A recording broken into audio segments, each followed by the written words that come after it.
Hello guys, what's going on? My name is Robin and welcome to my new series, Modern Warfare 2 Weapons Information. In this episode I'm going to talk about the M4A1. The M4A1 is the first assault rifle you unlock when you reach level 4 and unlock creative class. Let's go over some stats and then talk about attachments and what I think works best with this weapon. Damage 30 to 20, damage multipliers, head 1.4, chest 1, limbs 1. Weapon class, assault rifle, magazine size 30 rounds, 45 with extended magazine. Unlock level 4 private first class. Starting ammunition 60 plus 30. Extended 45 plus 45. Maximum ammunition 180 rounds. Reload time 2.1 seconds loaded. 2.55 unloaded. With sleight of hand it's half the speed. Rate of fire 857 rounds per minute. Range 1500 or 1500 to 2000. 500 to 1000 suppressed. Recoil, low recoil. Penetration, medium to high. Fire mode, automatic. Except in real life it has 3 different modes: safe, semi, and fully auto. Alright, now let's talk about some of the stats. So the damage is 30 to 20, which means when it reaches its drop off time, it drops damage from 30 to 20. The player has 150, no, 100 health points. When you shoot one guy, it will take 30 points away from that. Which means it will take I think it will take 4 shots to kill a guy with the M4. The damage multiplier is from the head is 1.4, which gives you a 1.4 boost for damage if you hit them in the head. Now the chest and limbs are just 1, so it's just a normal 30 damage, or the 20 if it's reached is drop off time. The weapon class is the assault rifle, obviously. Magazine size, it's 30 rounds, 45 extended, already gone through that. Unlock level 4 private first class, of course. Starting ammunition. Uh, you start with 30 rounds in your clip, and you have 60 spare, which means you can reload 2 times. If you use extended mags, you have 45 in your clip, and you will have 45 to reload, which means you can only reload once.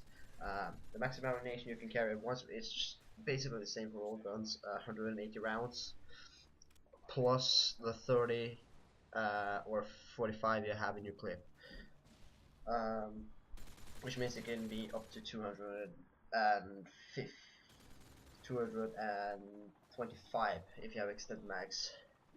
The reload time is 2.1 seconds if it's loaded. If you have shot all your ammunition out, it will take 2.55 seconds to reload. With sleight of hand, of course, if you use sleight of hand, it takes half that speed, which means if it's loaded and you reload, it's from 2.1 to about 1.05, I think, seconds. Not quite sure about that.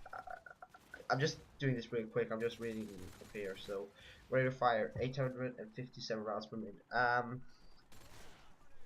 think that's okay if you think about the damage it does. So I think that's fair.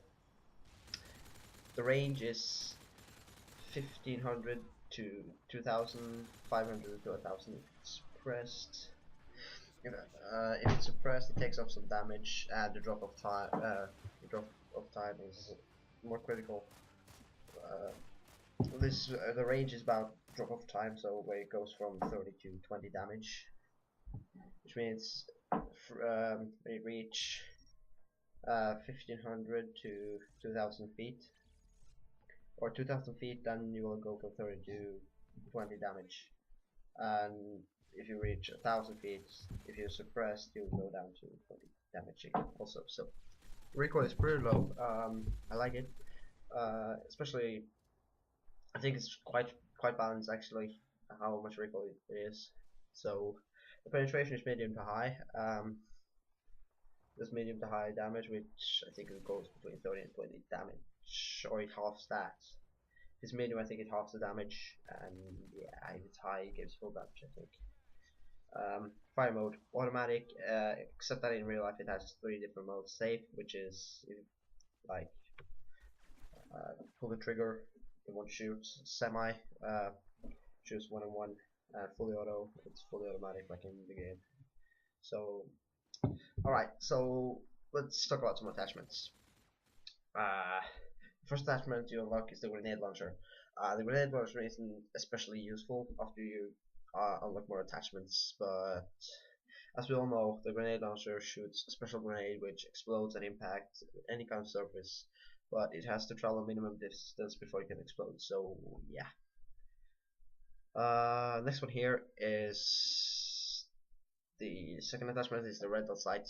The red dot sight replaces the iron sights with the sight which is more open, gives you more clear vision when aimed down sights.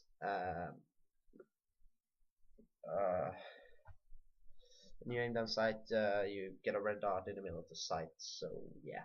Next attachment is the silencer. The silencer are one of the most popular attachments on all guns except sniper rifles. The silencer makes sure you don't appear as a red dot on the enemy's minimap when firing. It's kind of self-explanatory if you think about the silencer. So yeah.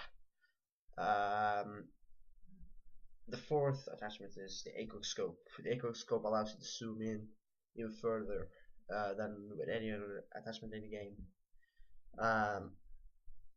It gives you I think it gives you up to a 3. I can't remember.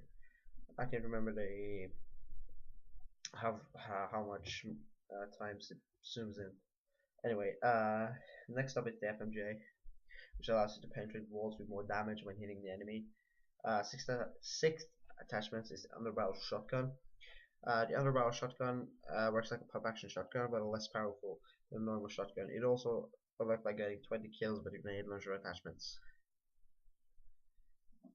Next one is holographic sight. Holographic sight is very similar to the red dot sight, but it gives a 1.4 zoom, which can be helpful for getting those long range kills, but limits your view a bit more. Unlocked by getting 60 kills while looking through the red dot sight. Next one up is the heartbeat sensor. Heartbeat sensor is an attachment which lets you see enemies as a red dot every time it swipes over the pad. It's unlocked by getting 15 kills with a silence equipped to your gun. Second last attachment is the thermal scope. The thermal scope allows you to see enemies in white through the scope unless they use cold blooded. It is unlocked by getting 20 kills and looking through an ACOG scope. The final attachment available are extended mags. Extended mags extend your weapon mag size from 30 to 45 as I said in the stats. On the M4A1 it may vary from gun to gun how big the clip is. But yeah, to unlock extended mags you need to get 45 bullet penetration kills with the FMJ attachments. Alright, now that's all the attachments. Now over to what I think is the best to use with this gun. The class I found working good for me with the M4 was the class you see on screen now. It's M4A1 with holographic sight. The reason is that it doesn't have much recoil and that makes it usable for kills at distance, and since the holographic sight gives you 1.4 times zoom, it works perfectly. I found it very good. I found it very useful for getting those kills, low range kills. I use Semtex and stun grenades as equipment. My perks are Sleight of Hand Pro, Hardline Pro, and Citra Pro. The M4 have a good real time, but I felt it was kind of slow to me, so I chose to put Sleight of Hand. Also because the Pro version of Sleight of Hand gives me the ability to ADS faster, which can be helpful in certain situations. I chose Hardline because I didn't feel like Stopping Power or any other level tier perk did any difference, and I like Hardline just to get those kill streaks a little earlier. So yeah. I choose Citra because of its pro ability to hear enemy footsteps louder, and I play with a headset, so that gives me a huge advantage. If you don't use a headset, Ninja would be a good perk in case people using heartbeat sensor or people who try to sound for you. Another perk that can be really useful is steady aim. In case you get in those close quarter gunfights, it's a lot easier to hip fire your assault rifle than aiming down sights in those tight close quarter engagements. So if you find this information video helpful, subscribe to stay up to date on my other videos, and this series will I'll make it weekly from the time this first episode goes up. And as always, hope you enjoyed the video. And I know this episode isn't that good. I will try to step up my level from the next episode. From the next episodes. This was just a pilot episode. And yeah, as always, have a nice day, YouTube.